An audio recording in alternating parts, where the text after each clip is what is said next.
मजदूर इत्तेहाद labour union की जानिब से हिंदू बरादरी के त्यौहार दिवाली पर एडवांस सैलरी न देने पर रजिस्टर की एडवांस सैलरी के हवाले से एक इजलास का इनेकाद किया गया, जिसमें कहा कि हम मेयर कराची से दरख्वास्त करते हैं कि एडवांस सैलरी की मेयर उस पर तवज्जो दें ताकि मजदूरों की खुशियों को दोबाला किया जा सके।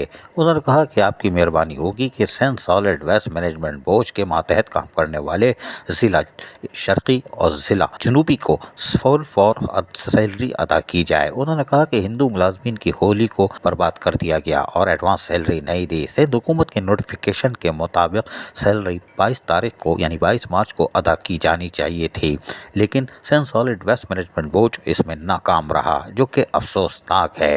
उन्होंने कहा कि हमारी कोशिश होगी कि हम मुज़ाकरात के जरिए इस मसले को हल कराएं, लेकिन हमारा मुतालबा है कि ईस्टर से पहले फिल फौर तनख्वाहों की अदायगी और 25% की अदायगी को हर हाल में यकीनी बनाया जाए। जो मेहनत कशों से आप मेहनत लेते हैं उसका उजरत भी दें और उनके अहम कौमी त्यौहार पर यानी मजहबी त्यौहार पर उनका एहतराम किया जाना ज़रूरी है, जो कि कराची की लोगों को साफ़ सुथरा माहौल फराहम करते हैं और दिन रात हो, आंधी हो, तूफ़ान हो, बारिश हो, उसमें फ़राइज़ अंजाम देते हैं। अजीज़ आरिफ, KBS बल्दियाती न्यूज़ कराची। ऐसी ही खूबसूरत वीडियोस फ्यूचर में हासिल करने के लिए रेड बटन पर क्लिक करके और बेल आइकॉन को प्रेस करके हम सबके सब्सक्राइबर बनना मत भूलिए।